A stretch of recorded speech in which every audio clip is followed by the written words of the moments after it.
On a stormy evening when the wind howled like a warning from the mountains, a hardened Hells Angels biker named Jackson Reed felt something shift inside him, something he hadn't felt in years. It happened the moment he saw the girl standing alone outside the closed sheriff's office, clutching a torn backpack to her chest, as though it was the only thing keeping her alive. Her eyes were red, swollen, filled with a kind of fear and desperation that punched straight through the armor he wore around his heart. And in that moment, before he even knew her name, before he knew what had been done to her family, Jackson realized that some storms didn't come to destroy. They came to reveal truths the world tried to hide. If you believe in kindness, second chances, and humanity even in a broken world, make sure to like, comment, share, and subscribe to the channel. It truly helps us keep telling stories that matter. Jackson approached the girl slowly, the rumble of his bike fading into silence behind him. The street was empty except for flickering Christmas lights that looked strange and out of place in the weight of the night. Something about her posture, so small, fragile, and lost, pulled him in. Jackson Reed, a biker known for fists quicker than his patience, felt something unexplainable, the unmistakable urge to protect. Her name was Lila. She was 17, trembling not just from cold but from something deeper, something rooted in terror. When Jackson brought her inside the diner across the street, offering her a warm drink and a safe place to sit, he could tell she was bracing herself, expecting cruelty, pain, betrayal. It made his chest tighten. Whatever she had been through, she had learned not to trust anyone. Slowly, painfully, the truth came out. Her father, a quiet mechanic who never hurt a soul, had been taken 2 nights earlier by a group of men disguised as law enforcement officers. They dragged him away while Lila hid behind a stack of tires, too terrified to move. She had heard his screams, heard them demand information he didn't have, heard them break him down piece by piece, until the night swallowed his voice completely. For 2 days she wandered, trying to find someone, anyone who would believe her. But no one helped. The sheriff brushed her off, the neighbors closed their doors, and the world kept spinning while she stood still in her nightmare. When Jackson heard her story, something in him snapped. Not in anger, but in recognition. He knew what it was like to lose a father to violence.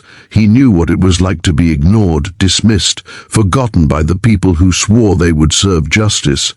His past echoed through her trembling words, and the broken parts of him aligned with the broken parts of her. So he made a choice.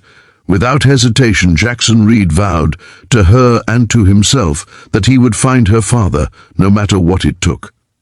From that moment, the story of one frightened girl and one feared biker began to spread through the town like sparks in dry grass.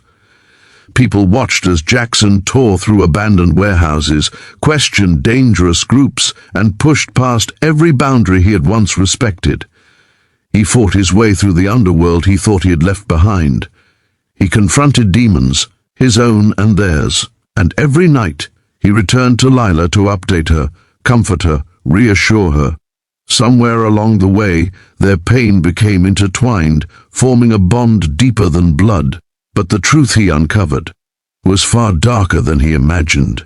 The men who tortured Lila's father weren't criminals hiding in shadows. They were people the town trusted. A sheriff's deputy, a local business owner, a paramedic. They were part of a hidden trafficking circle that used fear and corruption to silence anyone who dared expose them. And Lila's father? He had stumbled upon something they needed to bury.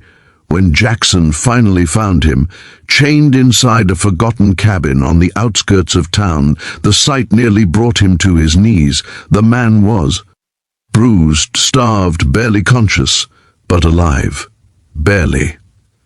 Carrying him out wasn't just an act of rescue, it was a declaration of war. Word spread quickly.